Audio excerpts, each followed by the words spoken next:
Good morning everyone. आज 30 मई है तो दैनिक जागरण के राष्ट्रीय संस्करण न्यूज़पेपर में पीटी मेंस और इंटरव्यू और इन कौन कौन से न्यूज़ को कवर किया गया जो यूपीएससी और स्टेट पीसीएस एस्पिरेंट के लिए वो महत्वपूर्ण है। साथ ही साथ जितने भी गवर्नमेंट एग्जाम आप लोग फिल करते हो वो सेंट्रल के हो या स्टेट के, उससे रिलेटेड पीटी फैक्ट क्या पूछा जा रहा है उस पर भी हम लोग नज़र डालेंगे। आगे बढ़ने से पहले आप लोग यूट्यूब चैनल को जरूर सब्सक्राइब कीजिए, शेयर कीजिए, सपोर्ट कीजिए। बेल आइकन को दबाना ना भूलें ताकि सभी नोटिफिकेशन सबसे पहले आप तक पहुंचे। कमेंट सेक्शन में पीटी और मेंस के प्रश्न पूछे जाते हैं उसके उत्तर देने का प्रयास जरूर कीजिएगा ताकि आपका इंटरनल डेवलपमेंट हो सके। चलिए अब हम लोग आगे बढ़ते हैं। देखिए, कुछ चीजें हैं आप लोगों को समझनी होगी। संस्थाओं के द्वारा जो कार्य किए जा रहे हैं उसके परिणाम आपको अंतिम समय तक देखने को मिल जाएगा। एक मामला इसी संदर्भ में देखने को मिला है कि सप्रसंग अर्थात संयुक्त प्रगतिशील जो गठबंधन थी, कांग्रेस और उसके समर्थित दलों के द्वारा सरकार के विमान खरीद सौदे पर घोटाला सीबीआई ने दर्ज की प्राथमिकता दर्ज किया। ये लंबे समय से इस पर छानबीन चल रही थी, तो जाकर अब प्राथमिकता दर्ज हुई तो फिर गड़े मुर्दे फिर उखाड़े जाएंगे। ठीक ना, मुर्दे फिर उखाड़े जाएंगे और सभी आरोप प्रत्यारोप लगाया जाएगा, लगेगा कौन कितने गिरेबान कितना काला है, किसके गिरफ्तार में कितनी झुर्रियां पड़ी हुई है और कौन कितना पानी में डूबा हुआ, सभी मुद्दे अब उभर कर सामने आएंगे। तो हमें राजनीतिक तौर पर चीज़ों से लेना देना नहीं है, सभी के राजनीतिक विचार अपने अपने होंगे, ठीक ना। पर आपको यूपीएससी एस्पिरेंट के तौर पर या बीपीएससी या स्टेट पीसीएस के एस्पिरेंट के तौर पर आपको यहाँ से न्यूज़ क्या कलेक्ट करना है। तो देखिए, यूपीएससी के जीएस पेपर 2 और 4 में पारदर्शिता, जवाबदेहिता और सरकारी नीतियों से ये टॉपिक कवर करेगा। और खासकर बीपीएससी वाला स्टूडेंट ध्यान रखिएगा, ये पॉलिटी के सेक्शन से आपका कवर करेगा, उसी में ये सारा टॉपिक आपका आता है, ठीक ना। और इंटरव्यू में ध्यान रखिएगा, आपसे भ्रष्टाचार में पारदर्शिता, जवाबदेहिता से भी प्रश्न पूछा जाता है, क्योंकि मेरे इंटरव्यू में यहाँ से प्रश्न पूछा गया था। मैंने पहले भी आप लोगों को बताया था कि इस संदर्भ में सबसे कम भ्रष्टाचार आपको कहाँ दिखने को मिलता है, अब मुझसे प्रश्न पूछा गया था। तो आपको ये टॉपिक है ना हमेशा इम्पोर्टेंट बना रहेगा, जब जब भ्रष्टाचार की चर्चा होगी इम्पोर्टेंट टॉपिक रहेगा, वो मेंस के ओरिएंट से, इंटरव्यू के पर्पज से, दोनों स्तर पर आपको यह चर्चा में रहेगा। तो इसको अच्छे तरीके से कलेक्ट करना। हालांकि इससे पहले मैं सीबीआई की जांच, पहले सीबीआई के बारे में चर्चा कर चुका हूँ, केंद्रीय सतर्कता आयोग की भी चर्चा कर चुका हूँ। सभी जो संगठनात्मक संगठन है जो भ्रष्टाचार को रोकने का प्रयास करता है, लोकपाल, लोक विधेयक, लोकायुक्त, सभी पर चर्चा किया हूँ। तो आपको पहले के जो आपको युक्ति आईएएस के ऐप पर जो दैनिक जागरण न्यूज़पेपर एनालिसिस वाले पैकेज में जो पीडीएफ अवेलेबल है ना, 158 पीडीएफ शायद है, मे भी, मुझे जहाँ तक याद आ रहा है, उन 158 पीडीएफ को आपको बार बार रिवाइज करना है। मैं बार बार ये बात बोलता हूँ, इसको जितनी दफ़ा आप रिवाइज कीजिएगा आपका सिलेक्शन होने का है ना दर उतना ही ठोस और मजबूत होता चला जाएगा, क्योंकि यही आपको ना अंतिम सफलता दिलाएगा। क्यों, रीजन है इसके पीछे कि इसमें सारे सभी इंपॉर्टेंट टॉपिक जो आपको एक साल में घटने वाले उसकी चर्चा हो चुकी है। बस ध्यान यह रखना है, उसको उसमें जो न्यूज आएगा उसे अपडेट करते चलना है, ठीक है। तो चलिए अब हम लोग बात करते, चर्चा करते हैं। देखिए, 7 साल की प्रारंभिक जांच के बाद सीबीआई ने एडवांस ट्रेनर विमान जो था खरीद दलालों की रिश्वतखोरी के आरोप में प्राथमिकी दर्ज की है। तो यह क्या है, इसके संदर्भ में समझने का प्रयास करेंगे। सीबीआई की जो प्राथमिकी के अनुसार अगर हम लोग बात करें तो ब्रिटिश कंपनी है रॉल्स रॉयस के हाक एडवांस ट्रेनर विमान को, जो एडवाग जो हमारे वायुसेना को ट्रेनिंग दिया करती थी, उसके लिए खरीद बिक्री हो रही थी। तो उसके लिए क्या किया, इस कंपनी ने दलाली दी है, अर्थात ब्रोकरेज कुछ दिया है। और वो किन लोगों को दिया, प्राथमिकी में कुछ लोगों का नाम दर्ज किया गया, उसमें जांच प्रक्रिया और आगे बढ़ेगी तो सभी के नाम उभर कर सामने आएंगे। अब याद रखिएगा, इसमें उपहार से होकर नाम में उजागर होने से क्या हुआ, करोड़ों रिश्वतों की दी गई है, इसकी खुलासा हुआ। और ये कौन कर रहा है ये भी ध्यान रखिएगा, ब्रिटिश सीरियस फ्रॉड ऑफिस के द्वारा खुद रॉल्स रॉयस के बिचौलियों की दलाली और रिश्वत देने की बात स्वीकार की गई है।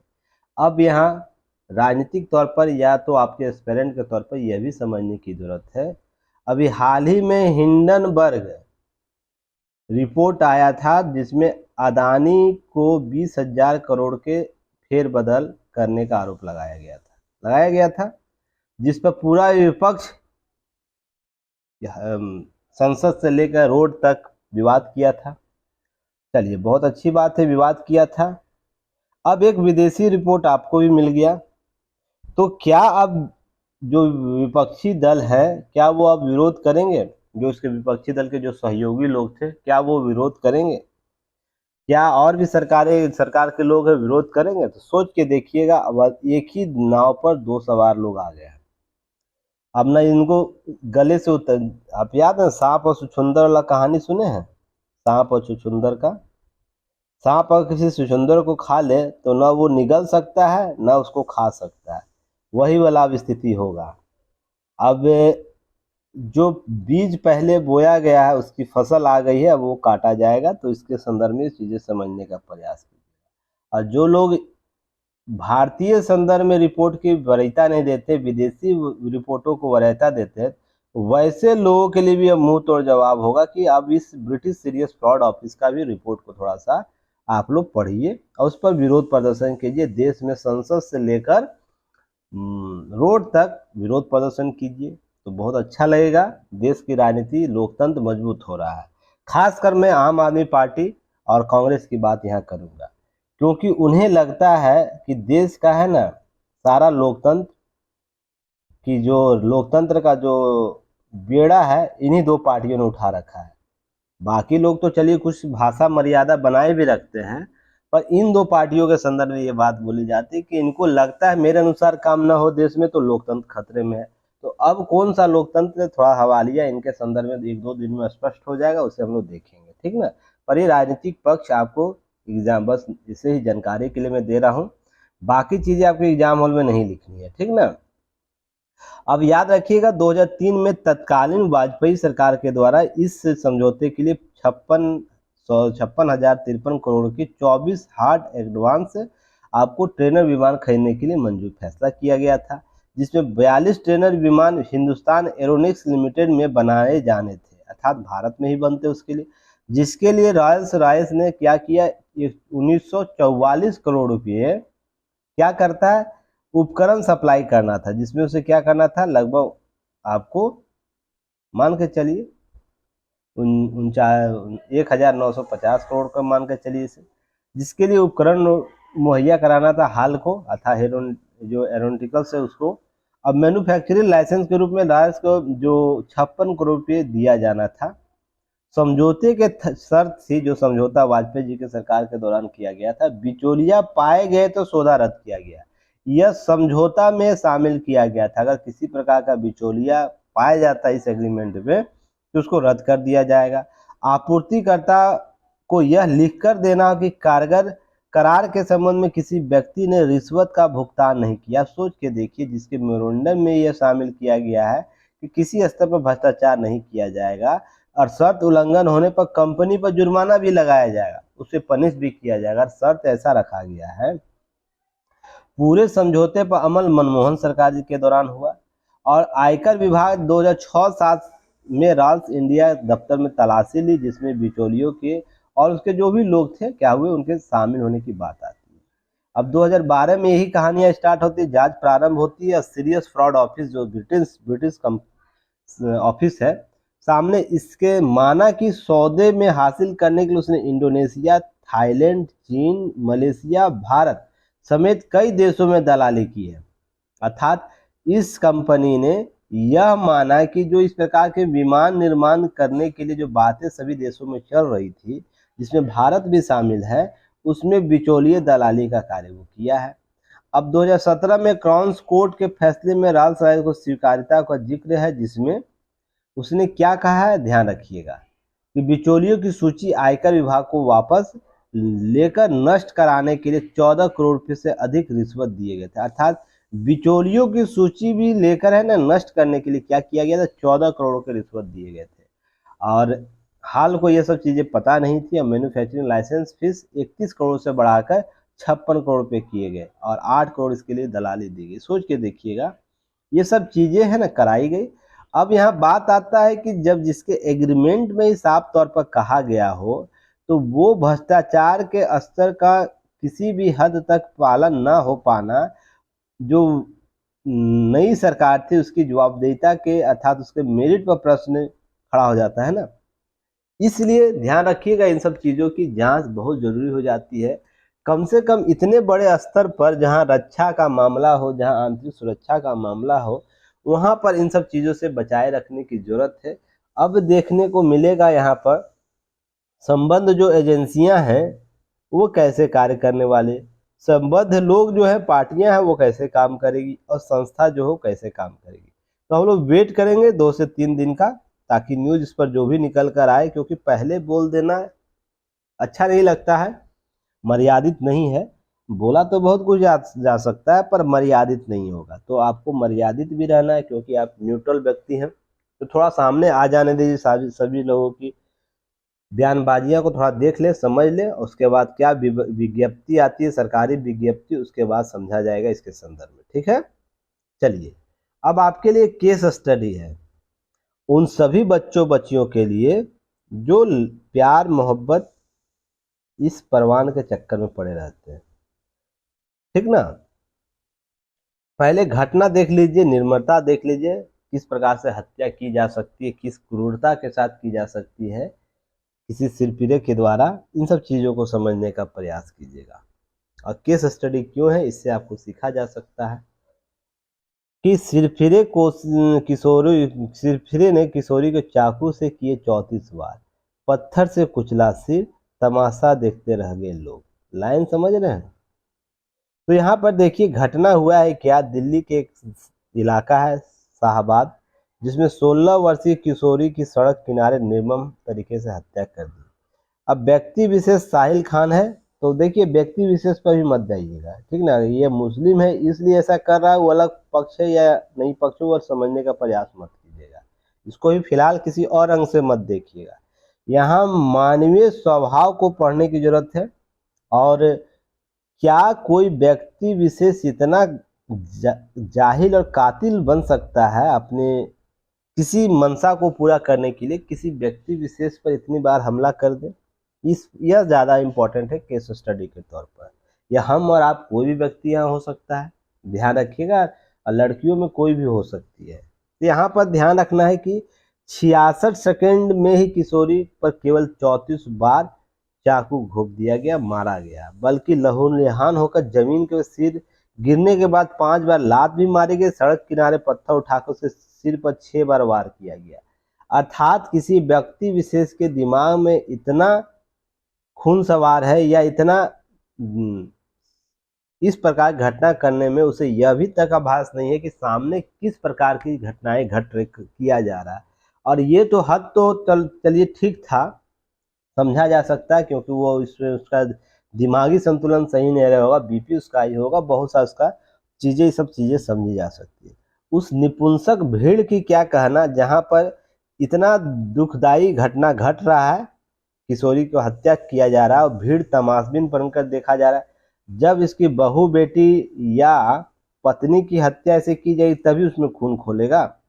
इतना तो इस बच्चे में या इस लड़के में इतनी तो शक्ति नहीं होगी। जहाँ पर भीड़ तराशबीन होगा, 10 व्यक्ति 20 व्यक्ति होंगे, जहाँ पर उसे रोक नहीं सकता था। अगर ऐसा है तो फिर तो सारा कॉन्सेप्ट ही समाप्त हो जाएगा। जब आपकी बहन बेटी के साथ ऐसा घटना होगा तब आपके दिल में दर्द होगा और दिमाग में पारा चढ़ेगा कि नहीं, इसे रोकना चाहिए, तब हम दुहाई देंगे। तो ये सबसे बड़ा खतरनाक स्थिति है। जो सेल्फ रिजिस्टेड लोग होते जा रहे हैं ना, अर्थात कहने का मतलब जो आत्म केंद्रित लोग होते जा रहे हैं, चलो ये मेरा मामला नहीं, सामने वाला क्या कर रहा है उससे कोई मतलब नहीं है। तो ध्यान रखिए, जब आग लगती है ना तो आग की लपटें आपके घरों तक पहुंचती है, और जिस दिन आपके घर तक पहुंच जाएंगे सारी वास्तविकता और दाल चावल के भाव समझ में आ जाएंगे कि क्या स्थिति है और आपका दायित्व क्या है। मैं हमेशा बोलता हूं कि कोई व्यक्ति विशेष हो, किसी भी धर्म विशेष से हो, मौलिक अधिकार से अधिक उसकी मौलिक कर्तव्य को इम्पोर्टेंस देना चाहिए, क्योंकि वो आपको संयमित बनाता है, संतुलित बनाता है, जवाबदेह बनाता है। ये 3 जरूर काम करता है मौलिक कर्तव्य। तो ये व्यक्ति को, समाज को सोचने की आवश्यकता है। हालांकि इस व्यक्ति का आप देखिएगा दूसरा वे निकलेगा, लड़का मुस्लिम है, ये सब कॉन्सेप्ट है, लव जिहाद का कॉन्सेप्ट भी आएगा सामने। तो ये सब चर्चा पहले भी किया जा चुका है। अब मैं आप लोगों को केस स्टडी में वह बताया भी था, ये क्या कारण है जिसके वजह से ऐसी घटना होती है। देखिए वीडियो में आप सामने देख रहे होंगे, इस बच्ची को मारा जा रहा है एक लड़के के द्वारा। अब इसका कौन मित्र है या कोई भीड़ है अभी नहीं स्पष्ट है, मैं क्योंकि वीडियो नहीं देख पाया कि सुबह ही इस पीडीएफ को देखा है, और जब ये वीडियो देखूंगा तो स्पष्ट करूंगा कि नहीं समाज और कितनी निर्मम स्थिति में है। तो कम से कम केस स्टडी से आपको यह जरूर सीख मिलेगी, अगर आपके आसपास ऐसी कोई घटना हो किसी व्यक्ति विशेष के द्वारा किया जा रहा है तो आप उसे रोकने का प्रयास करिएगा। ये कोई बड़ी बात नहीं है, अगर एक व्यक्ति आगे बढ़ जाएगा तो ऐसे जो लोग होते हैं ना अंदर से बहुत कमजोर होते हैं।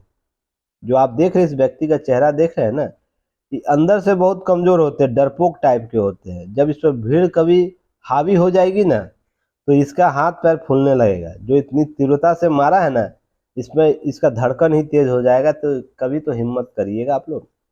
और दूसरी चीज, छात्राओं को चाहिए, लड़कियों को चाहिए, आप है ना ऐसे लोगों से ना दूरी बना के रखिए। ऐसे जो सिरफरे लोग होते दूरी बना के रहिए। कहने का अर्थ यह है कि हर चीज़ की सीमा जरूरी होनी चाहिए, सीमाएं होनी चाहिए। ऐसा नहीं प्यार गलत है, मोहब्बत गलत है, प्यार नहीं करना चाहिए, ऐसा बिल्कुल भी नहीं है। इससे जीवन का सार प्राप्त होता है, आपको जवाबदेही दी जाती प्राप्त होती है। पर इसका मतलब ये नहीं कि किसी की सीमा उल्लंघन कर दिया जाए। तो इस तरीके को समझने का प्रयास कीजिएगा। आगे बढ़ते हैं। अब यह बहुत ही इंपॉर्टेंट टॉपिक है, आपको यह कवर करना है। यूपीएससी के जीएस पेपर 3 अंतरिक्ष प्रौद्योगिकी में यह टॉपिक आएगा। अब बीपीएससी वाले स्टूडेंट आपको जीएस पेपर 2 में आएगा, जहां पर साइंस एंड टेक का क्वेश्चन होता है। ठीक है, तो चलिए आगे बढ़ते हैं। स्वदेशी जो नेविगेशन प्रणाली को मजबूत करने की दिशा में क्या किया गया, second generation navigation system NVS-01 याद रखिएगा को लॉन्च कर दिया गया। सफलतापूर्वक इसका परीक्षण रहा, और यह सेकेंड सीरीज का पहला सैटेलाइट है इस सीरीज में। तो ध्यान रखिएगा, यह अमेरिका के जीपीएस की तरह भारत में सैटेलाइट नेविगेशन सिस्टम, जिसमें रियल टाइम और सटीक नेविगेशन संभव है को यह पूरा करेगा। अब ध्यान रखिएगा, इससे पहले Indian reason navigation satellite system, जिसे IRNSS बोला जाता था, जिससे 2007 में ऐलान किया गया था इसे छोड़ा जाएगा, जिसमें कुल 8 सैटेलाइट है, जिसमें से वर्तमान 1 सैटेलाइट नष्ट हो गया था, 7 सैटेलाइट काम कर रहे थे। ध्यान रखिएगा 2013 में लॉन्च किया गया पहला सैटेलाइट, और दोहरा जब 2016 आया, जब इसका अंतिम सैटेलाइट लॉन्च हुआ था, उस समय इसका नाम बदलकर नाविक कर दिया गया। नाम याद रखिएगा, नाविक कर दिया गया था प्रधानमंत्री नरेंद्र मोदी के द्वारा, कुछ कॉन्सेप्ट दिया गया तो उस आधार पर। अब याद रखिएगा, इसके अतिरिक्त 20 मीटर का यह पोजिशनिंग सिस्टम सटीक तरीके से दे सकता है। जीपीएस के लिए कुल 24 से अधिक चाहिए उपग्रह, ठीक ना। जो अमेरिका का जीपीएस हम लोग यूज करते हैं उसके लिए 24 उपग्रह चाहिए। भारत के लिए छोटा कंटिनेंट के लिए है तो इसके लिए 8 कम से कम 8 उपग्रह चाहिए। ठीक है, अब हम लोग बात करेंगे आगे इसके संदर्भ में की नोट्स के बारे में। आज का की नोट्स आपको अपडेट हो जाएगा इवनिंग तक, तो टेंशन मत लीजिएगा। जिस दिन ये वाला नोट्स मैं दूंगा उसी दिन ऐप पर पीडीएफ अपलोड होगा। सभी लोग ये बात क्लियर समझ लीजिए कि मैं अधिक पीडीएफ नहीं देता हूँ। रीजन उसके पीछे है कि आपको पीडीएफ कलेक्टर नहीं बनाना, मुझे आपको डीसी बनाना, डिस्ट्रिक्ट कलेक्टर, एसडीएम बनाना, बिहार के लेवल पर, स्टेट लेवल पर। तो इसके लिए महत्वपूर्ण पीडीएफ आप लोग को दिए जाएंगे जो बार बार आपको रिवाइज करना है। उतना ही कर लेते हैं, उसका 50% भी करके आप एग्जाम हॉल में चले जाइएगा, आपका सिलेक्शन हो जाएगा। ठीक है, तो चलिए एक नया टॉपिक आया जिसमें पहले मैं भरभली टॉपिक को कवर किया था, अब इसको थोड़ा सा नोट्स में अपडेट कर दूंगा आप लोगों को।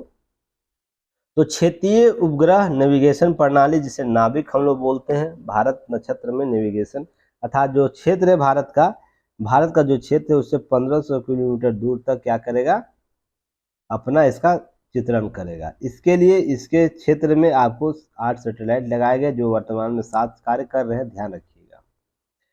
अब इसके अतिरिक्त जो नाभिक के लिए भू स्थिर कक्षा में 3 है, याद रखिएगा। लियो ऑर्बिट पर 3 है, और भू समकालिक कक्षा है, जिसे हम सूर्यकालिक कक्षा भी कहते हैं, वो उपग्रह 4 उपग्रह वहाँ पर अवेलेबल है।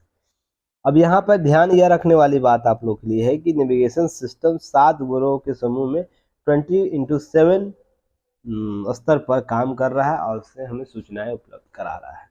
यहाँ तक क्लियर? कोई दिक्कत तो मैसेज ड्रॉप कर सकते हैं। अब याद रखिए नोट इसके अतिरिक्त, नाभिक का पहला उपग्रह IRNS-SS जो है 1A 1 जुलाई 2013 को लॉन्च किया गया था। 8वां उपग्रह RNS-SS 1 अप्रैल 2018 में लॉन्च किया गया। ध्यान रखिएगा, जब अंतरिक्ष जो समुद्र संगठन है IMO जिसे बोलते हैं, तो क्वेश्चन पीटी फैक्ट बताइएगा, इस संगठन का मुख्यालय कहाँ है, वर्तमान में इसके आपको कार्यकारी अधिकारी कौन है, ठीक ना, कौन है, ये 2 क्वेश्चन पीटी फैक्ट बताइएगा। इसके बाद वर्ष 2016, देखिए यहाँ पर थोड़ा सा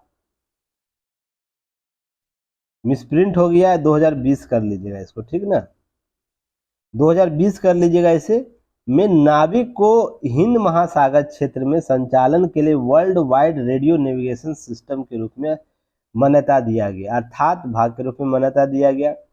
अर्थात यह इसका अर्थ होता है कि world wide radio navigation system, अर्थात कि जब कोई नाव है ना विश्व के समुद्र में जा रहा है, तो सबसे नज़दीकी जीपीएस प्रणाली का यूज़ करता है, तो उसे रेडियो प्रणाली के रूप में उसे यूज़ करता है। ध्यान रखिएगा सिग्नल के तौर पर, क्योंकि हम संचार के लिए रेडियो सिग्नल का ही उपयोग करते हैं, अगर एक स्थान से दूसरे स्थान जा रहे हैं तो।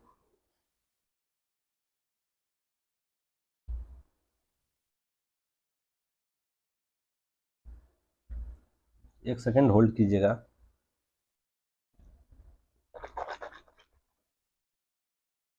तो मान लीजिए जीपीएस प्रणाली यूज कर रहा है, तो भारतीय कंटेंट में जब आएगा हिंद महासागर क्षेत्र में, अंडमान अरब सागर में, तो कोई नाविक इस सिस्टम का प्रयोग कर सकता है। कोई जब कोई नाव बड़े बड़े स्टीमर जाएंगे यहाँ से, तो इसको world wide radio navigation system के तौर पर इसके सिस्टम को यूज कर सकता है। भारत उसे परमिशन देगा, जो नाविक सिस्टम डेवलप है उसके लिए। तो यह बहुत बड़ी उपलब्धि है, हमारा जो कॉन्सेप्ट है उसे लोग अपनाएंगे, ठीक है। वैश्विक नेविगेशन सिस्टम कौन कौन सा, उसे आप लोग देख लीजिए। तो अमेरिका का जीपीएस है, प्रश्न यहाँ से पीटी लेवल प्रश्न पूछे जाते हैं। रूस का ग्लोनास है, यूरोपीय संघ का गैलीलियो है, चीन का बांडू है। याद रखिएगा, ये सीरीज आप लोग को अच्छे तरीके से याद रखना है, यहाँ से प्रश्न पूछे गए हैं, पहले भी आने वाले समय में पूछे जा सकते हैं। भारत का नाविक क्या है, क्षेत्रीय नेविगेशन सिस्टम क्या, भारत का नाविक है जापान का QZSS है। क्यू क्या है, QZSS, ठीक है, यह जापान का है। सभी नेविगेशन सिस्टम है जो आपको पोजीशन बताता है रियल टाइम पर कि हाँ ये चीज कहाँ है। अर्थात कहने का मतलब कि आप कभी गाड़ी चलाते हैं ना, या तो कोई बाइक चलाते तो जीपीएस ऑन करते हैं ना, तो कितना किलोमीटर की दूरी, मान ली ए से निकले हैं, बी की दूरी कितना है ये बताता है।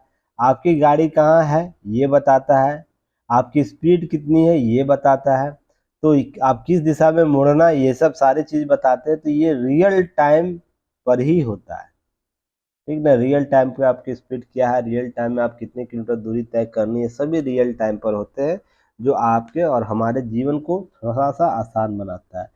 पहले जीपीएस नहीं हुआ करता था, तो मुझे मान लीजिए इस मोहल्ले में जाना है, कोई व्यक्ति इसी मोहल्ले के चारों तरफ दिन भर उसको घुमवाते रहता था, और इस ओरिएंट पर नहीं पहुंच पाता था। पर जीपीएस के आ जाने पर बहुत से कार्य आसान हो गया, तुरंत एक सर्च क्लिक से हम उस लोकेशन का पता कर सकते हैं और वहां पहुंच सकते हैं, ठीक है। चलिए आगे हम लोग बात करेंगे। अब 2 आपको यहाँ पर पूछा गया है ऑर्बिट के बारे में, ठीक ना। एक भू स्थिति कक्षा था, जियोस्टेशनरी ऑर्बिट की बात की जा रही है। तो याद रखिए भूमध्य रेखा से, जो भूमध्य रेखा 0 डिग्री जिसे हम लोग बोलते हैं, 0 डिग्री से कितना 35,785 किलोमीटर, या यह भी कह सकते हैं मील में 22,236 मील के ऊपर एक गोलाकार कक्षा है। यह आभासी कक्षा है, ध्यान रखिए ये सब आभासी होता है, कोई परमानेंट नहीं है कि हाँ यही रेखा पहले से निर्धारित है, आभासी है, ध्यान रखिएगा।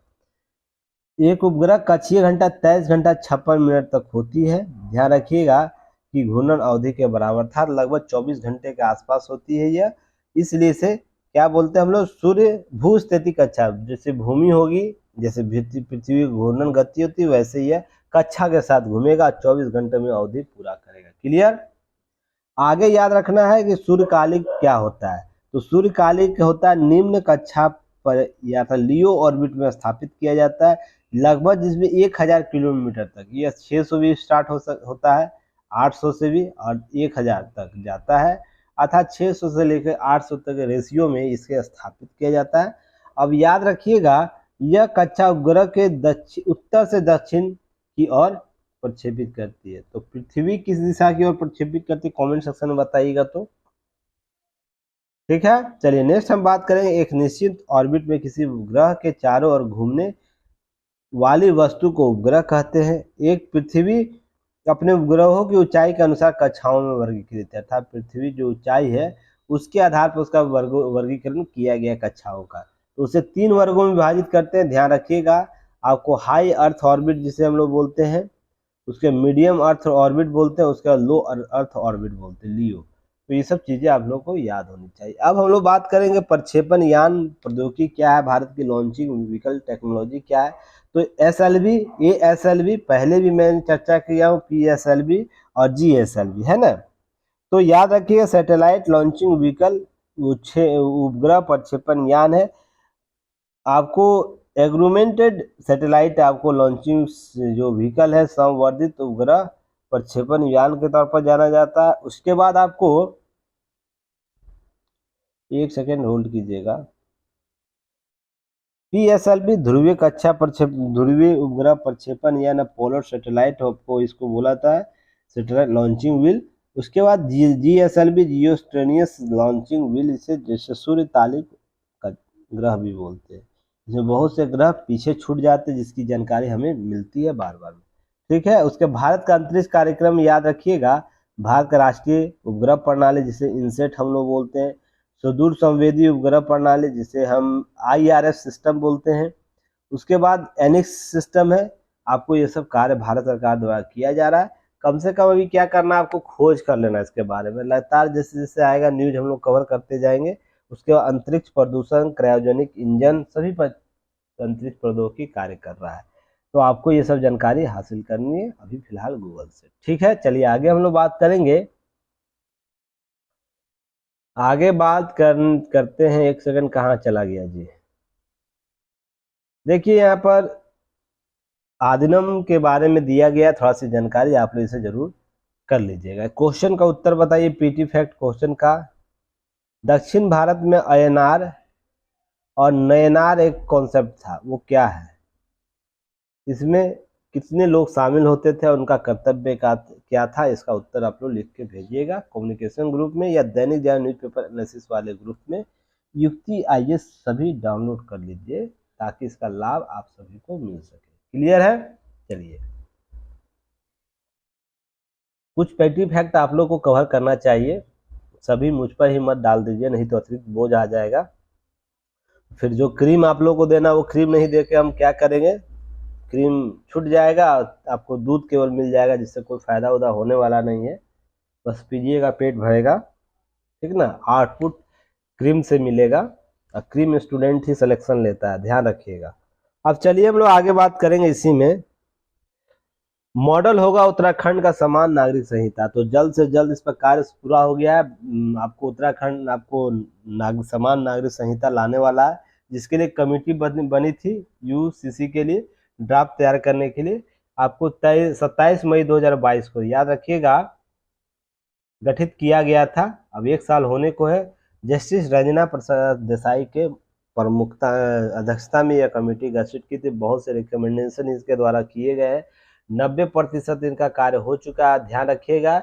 इसके लिए उन्होंने 2.5 लाख सामाजिक संगठन, समांत क्षेत्रीय के संवाद किया, विभिन्न धर्मों के प्रमुख से बात की है और भी जो चीज़ें हैं राजनीति और सामाजिक संगठन समूह से इनके द्वारा बात की, लगभग 2.5 लाख यह संख्या है। तो वृहद पैमाने पर रिसर्च कर रहे हैं तो इसका लाभ जरूर मिलेगा। और इससे संबंधित न्यूज आपको कहाँ टैली करेगा, ध्यान रखिएगा, यूपीएससी के जीएस पेपर 2 धर्मनिरपेक्षता, पंथ निरपेक्षता सरकारी नीतियों में आपको आएगा। और ध्यान रखिएगा, इससे पहले मैंने 23 जुलाई और 5 नवंबर को इससे रिलेटेड न्यूज को कवर किया है। और यहाँ पर ध्यान रखिएगा, आपको इससे संबंधित बहुत सी चर्चा पहले की है, समान नागरिक संहिता की चर्चा की है। उसके अतिरिक्त आपको भारत के इतिहास में क्या है समान नागरिक संहिता का, इस पर चर्चा हुई है। उसके बाद आपको नेक्स्ट हम लोग बात करेंगे कि संहिताबद्ध करने हेतु गठन के स्वरूप में क्या प्रावधान है, उसकी चर्चा हम लोग की। वर्तमान स्थिति क्या है, न्यायालय की भूमिका क्या है इस संदर्भ में, इस क्या मानता है।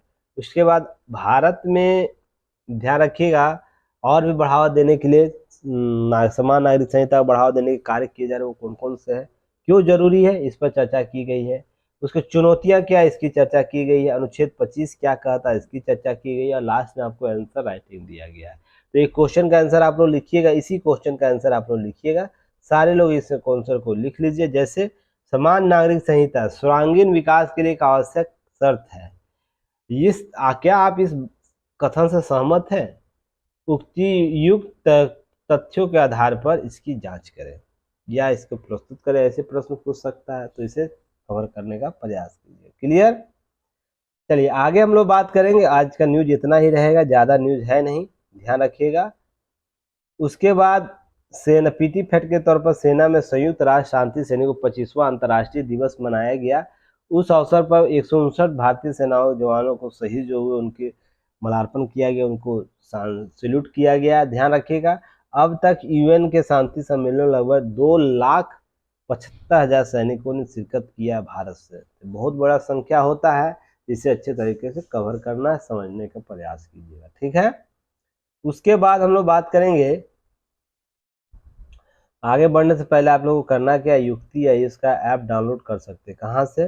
एप्पल स्टोर से, या तो एंड्रॉयड से आप युक्ति आई सर्च कीजिएगा, आपको युक्ति आई मिल जाएगा और आप उसे जरूर डाउनलोड करके चीज़ों को समझिए, क्या क्या प्रश्न, कोई दिक्कत होता है मैसेज ड्रॉप कीजिएगा, ठीक है। हमारी टीम आपसे कनेक्ट कर लेगी। चलिए नेक्स्ट हम बात करें, राजस्थान में नहीं भेजे जाएंगे चीते की बनाई जाएगी पोस्ट प्रोटेक्टेड फोर्स। जैसे कि बाघों के लिए बनाया गया था वैसे अब चीतों के लिए बनाया जाएगा। तो क्या संरचना हुई आने के बाद ही पता चलेगा, अभी स्पष्ट नहीं हुआ है, तो थोड़ा सा जल्दबाजी नहीं करना, रिपोर्ट आ जाने दीजिए। क्या आ रहा रिपोर्ट, किस संदर्भ में मौत हुई है शावकों की, उस पर जांच की जाएगी, ठीक है। चलिए नेक्स्ट हम बात करेंगे आगे, भारतीय संसद जीवन का एक नया अध्याय है। कल जो न्यूज में बताया गया था, ये जो विपक्ष विरोध किए उन्होंने क्या खोया, टॉपिक जो कवर किए थे ना, उसी से मिलता जुलता यहाँ बातें की गई इनके द्वारा भी। तो ध्यान रखना, कल के न्यूज को और आज के न्यूज के अंडरलाइन न्यूज को एक साथ टैली करके देख लेना आप लोग। मूल रूप से यह समझा जाए कि भारतीय संसद का विरोध करके अब भारतीय लोकतंत्र को कमजोर किया गया है।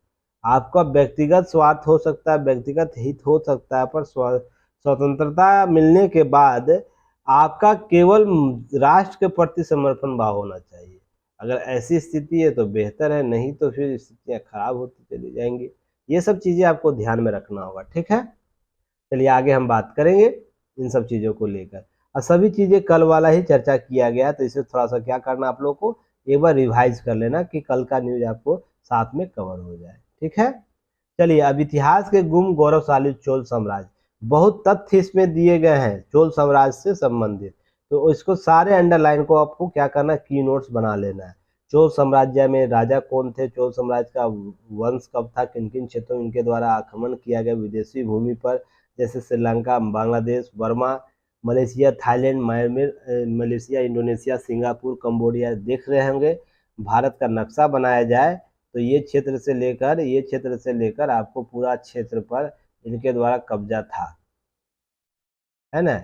तो ध्यान रखिएगा, चोल साम्राज्य यहाँ था, इसका साम्राज्य विस्तार आपको यहाँ तक मिलता है, तो बहुत बृहद पैमाने पर। तो अखंड भारत का मैप देखिएगा, चोला का विस्तार भी आपको देखने को मिल जाएगा। तो ये कहीं ना कहीं आपको चीज़ें समझ में आएगी कि नहीं क्यों जरूरी है। क्लियर है ना? चलिए, अब ज़्यादा प्रेशर नहीं देना है चीज़ों को लेकर। चलिए, अब एक चीज़, दो पीटी फैक्ट चीज़ें कवर कर लीजिए। वित्त वर्ष 2022-23 प्रत्यक्ष विदेशी निवेश 22% घटा है। तो कितना प्रतिशत? 22% घटा। कितना पहुंच गया? $46 अरब रहा घटकर। पिछले गत वर्ष यह ज़्यादा था, 58.77 अरब था, जो घट कर कितना हो गया है? 46 अरब। ये बहुत संख्या, बहुत बड़ी संख्या है, इसे ध्यान रखना। पीटी फैक्ट के तौर पर इसे जरूर कवर करना। अब यहाँ पर एक चीज़ और है, जनवरी मार्च 2023 के दौरान शहरी बेरोजगारी दर 6.8%। तो इसे कौन संस्था जारी करती है? तो याद रखिएगा, राष्ट्रीय सैंपल सर्वे ऑफिस इंडिया के द्वारा। और इस पर मैं पहले भी चर्चा कर चुका हूं, तो क्वेश्चन फैक्ट आप बताने का प्रयास कीजिएगा कमेंट सेक्शन में, या लिख कर पीडीएफ भी शेयर कर सकते हैं। तो इसका मान लीजिए, राष्ट्रीय सैंपल सर्वे ऑफ ऑफिस के कार्य क्या क्या है, वो किन किन क्षेत्रों के लिए आंकड़े एकत्रित करता है, और जो जनगणना, ये जो मुद्रास्फीति से संबंधित बेरोजगारी दर से संबंधित जो आंकड़े दिए हैं, वो साल में कितनी दफा करता है। तो सभी पर आप लोग विचार करके आंसर भेजिएगा। मैं उम्मीद करता हूँ आप सभी का आंसर जरूर आएगा, क्योंकि जो प्रयास किया जा रहा है, आप लोग भी मेहनत कीजिए। सिलेक्शन चाहिए आप लोग को, तो मेहनत तो करना ही पड़ेगा। चलिए, फिर कल मिलते हैं एक नए न्यूज एनालिसिस के साथ। तब तक के लिए धन्यवाद। जय हिंद। और ऐप जरूर डाउनलोड कर लीजिएगा, यूट्यूब को सब्सक्राइब जरूर कीजिएगा, सपोर्ट कीजिए। बिना सपोर्ट के हम लोग आगे नहीं बढ़ पाएंगे। मैं बार बार ये सब चीज़ें क्यों बोलता हूँ, आप लोगों को समझ में आ रहा होगा। 10,000 का टारगेट मैं कब का दिया हूँ, जो अभी तक पूरा नहीं हुआ है। तो जल्द से जल्द इसे पूरा करने का प्रयास कीजिए। सभी लोग एक दूसरे का सपोर्ट कीजिए, ताकि हम लोग और ब्रॉड लेवल पर आए, स्मार्ट क्लासेज हम लोग कवर कर सके। क्योंकि ये 10,000 का माइंड स्टोन है, जिसके बाद हम लोग एक अच्छी स्थिति में होंगे, तो स्मार्ट क्लास आने के बाद मज़ा भी आएगा, पढ़ाने में भी, आप लोगों को समझने भी, पढ़ने में भी, पढ़ाने में भी और समझने में भी। तो थोड़ा सा कोऑपरेट कीजिए, सभी एक दूसरे के मित्र के साथ शेयर कीजिए और चीज़ों को कवर कीजिए। युक्ति है इसको 10,000 के टारगेट पर पहुंचाना है। तो जल्द हम लोग स्मार्ट क्लास, जैसे स्मार्ट टीवी में पढ़ाई जाते हैं, वैसे दैनिक जागरण स्मार्ट क्लास में कराऊंगा मैं। तो चलिए, धन्यवाद। इसी उम्मीद के साथ कि आप लोग सपोर्ट कीजिएगा। धन्यवाद। जय हिंद।